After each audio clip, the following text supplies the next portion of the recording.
Ouais les gars, c'est Sky, on se retrouve pour une nouvelle vidéo, donc j'espère que vous allez bien. Comme vous avez pu le voir dans le titre de la vidéo, on m'a volé mon scooter, donc je vous envoie ça tout de suite, c'est parti.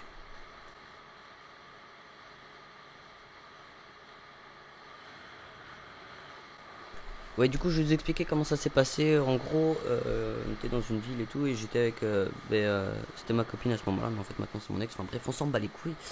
Donc j'étais avec elle et tout, et puis genre on rentre chez elle vite fait. Et genre en fait je dépose mon scoot genre devant le portail, mais en fait c'est une nationale devant, c'est les routes à 90 ou 70, j'ai plus, enfin bref on s'en fout. Et genre en gros je pensais pas, tu vois, qu'il allait y avoir du monde, tu sais, il y a des voisins à gauche, à droite, en face c'était un champ, tu vois, on s'en fout, tu sais. Et c'était vraiment collé à la route quoi. Et genre du coup je garde mon scoot, tu vois, tranquille. Je laisse les clés dessus parce que je partais dans, tu sais, en 10 minutes quoi. Genre il y avait sa mère, j'arrive, il y avait sa mère qui fumait sa clope devant et tout. Genre tu vois, donc c'était à peu près normal, enfin je pouvais laisser les clés sur mon scoot et tout. Genre là, je monte vite fait, je prends mes affaires, hop, je me prépare et là je pars. Et là, j'ouvre la porte, et t'as sa mère qui me fait, bah, c'est bon, t'y vas. Je fais, ouais, mec, le scooter c'est mieux, tu vois. Et en fait, d'habitude, il range mon scooter, tu vois, n'importe quel moment, tu vois, il le range. Il le met quand même, il le rentrait en fait dans le jardin, quoi. Et genre là, en fait, moi je dis ça pour rigoler en pensant qu'il l'avait fait, tu vois. Et genre en fait pas du tout. J'ai vu la tête de sa mère se décomposer. Je fais oh non, et là je commence à péter un gros cap, tu vois. Je cours, je vais jusqu'au portail, je vais voir sur la route si jamais je le voyais se barrer, parce qu'à ce moment-là j'ai roulé qu'à 50 encore. Et genre du coup non, du coup on monte dans la voiture et tout, on commence à faire le tour de la ville, on regarde les coins un peu plus bizarres, on va dire, genre où les jeunes ils traînent le plus, tu vois. On trouve rien. Et en fait on est parti donc à gauche dans le centre directement, et en fait à droite il y avait la gare. Et on est allé vers la gare, et bizarrement, tu vois, à ce moment-là, j'ai appelé. Alors, pendant qu'on cherchait, j'ai appelé les Schmitt. Je leur ai donné le nom de ma plaque. Ils me font non, non, votre plaque, elle est pas là. C'est pas une bonne plaque, enfin, c'est pas une vraie plaque. Je fais, bah, excusez-moi, monsieur, il y a que ça qui est écrit. Tu sais, je connaissais pas le nom de ma plaque. Maintenant, je le sais, tu vois. Je connaissais pas le nom de ma plaque. Du coup, je regardais sur mes papiers parce qu'heureusement, j'avais pas laissé mes papiers dedans. Et du coup, à ce moment-là, j'appelle les flics. Les flics, ils nous disent, ouais, ouais, bah, on arrive, hein, non, non, non. C'est ce qu'ils disent tout le monde, mais bon.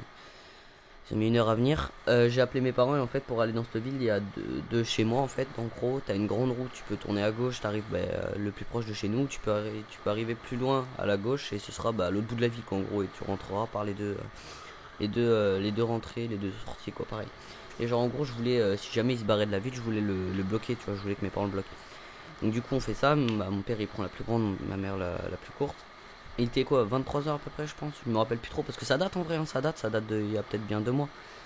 Et voire même 3 peut-être. Et genre du coup je vous le dis que maintenant parce que je sais pas, j'étais pas motivé à faire la vidéo. Et du coup là on va vers la gare. Et en fait la gare, c'est, tu sais, c'est les vieilles gares, les toutes petites gares, les petits machins de petite ville, tu vois, c'est vraiment tout petit. Et genre en fait t'avais un bus qui était collé au grillage, tu vois, collé au grillage. Tu pouvais mettre juste mon scooter derrière quoi. Et c'était tout long en fait. Et genre en fait de la route tu pouvais pas voir. Et nous en fait on est rentré sur le parking. On a fait un demi-tour. Et en fait t'avais juste à côté du bus. En gros le bus il était sur le long. Je sais pas si je vais réussir à vous expliquer. Il était sur le long. Il y avait le grillage derrière. Entre les deux t'avais mon scooter. Sauf que de la route on pouvait pas le voir. C'était un, pour tourner en gros. Enfin non, c'était un virage, voilà. La route c'était un virage, et en gros on voyait le bus quoi, c'est tout, mais on pouvait pas voir derrière. Et juste à côté en fait t'avais une cabane, un arrêt de bus, je pense que c'est ça. Et genre t'avais des 5-6 mecs défoncés là-dedans, il y en avait 3 couchés, 2 debout, enfin je sais pas, non du coup ça fait 5, mais bref on s'en fout. Et du coup ils s'étaient complètement arrachés là-dedans. Je pense que ça fumait un peu, ça buvait un peu aussi. Du coup nous on fait un demi-tour, tu vois, j'étais encore dans la voiture à la mère de mon ex là. Et du coup comment dire, on fait un demi-tour, et là avec les feux, je pense sans les feux on l'aurait peut-être même pas vu, avec les feux de la voiture, je vois mon scooter, tu vois, du coup je descends direct, tu vois, pas le temps. Et genre du coup je cours vers mon scooter, et il y avait les clés dessus et tout, en parfait état, tu sais, personne s'était cassé la gueule avec et tout. Mais tu sais ça s'est passé quoi, la gare elle était à quoi, je sais pas moi, peut-être 5-10 minutes à pied, tu vois, ou peut-être un peu plus, ouais 10 minutes à pied, tu vois, donc vraiment pas loin. Et genre en fait ils ont laissé le scoot comme ça. Et du coup moi je suis allé les voir, enfin en gros je suis même pas allé les voir parce qu'on m'en a empêché, mais en gros moi je pensais fortement que c'était eux. Après les Schmitt sont arrivés, mes parents aussi, du coup on s'est tous mis sur le parking, tu vois. Donc il y avait 3 voitures, plus le père à mon ex, qui était passé aussi, qui leur a demandé ce qu'ils faisaient et tout. Ils disaient qu'ils venaient de Saint-Malo. Ils ont dit pareil au Schmitt, et pour les Schmitt c'était fini, tu vois. Ils ont pas pensé à faire plus, tu vois. Ils s'en foutaient en fait. Franchement, voilà, c'est ça qui me dégoûte chez les flics, c'est que ils sont capables, tu vois, de nous mettre des amendes parce qu'on roule à 70. Par contre, pour quand on se vole un machin qui coûte 800, 900, 1000, 3000, 2000, enfin je sais pas, une machine, quoi que ce soit en fait, hein. Que ce soit même un scooter ou une moto ou une voiture, quoi, ils s'en battent les couilles en fait, ils sont pas là, ils vont pas faire le nécessaire en fait. Ou alors ils le font mais pas comme il faudrait. Je pense qu'ils se mettent pas toutes les chances de leur côté, quoi. Donc voilà, on m'a volé mon scooter, mais maintenant vous inquiétez pas, je suis rentré chez moi juste après parce que je travaille le lendemain. Et donc du coup voilà, c'était la petite histoire. Je pense je l'avais peut-être mis sur Facebook qu'on m'avait volé mon scooter et je vous la raconte que maintenant, mais bon c'est pas très grave. En tout cas voilà, maintenant je laisse plus mes clés sur le scooter, même pour 10 minutes y a pas moyen.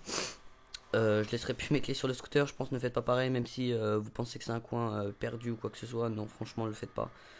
Donc voilà, moi j'espère que vous avez bien aimé cette vidéo, c'était court, c'était assez rapide, mais bon voilà. Moi je vous dis à la prochaine pour une prochaine vidéo et puis ride safe.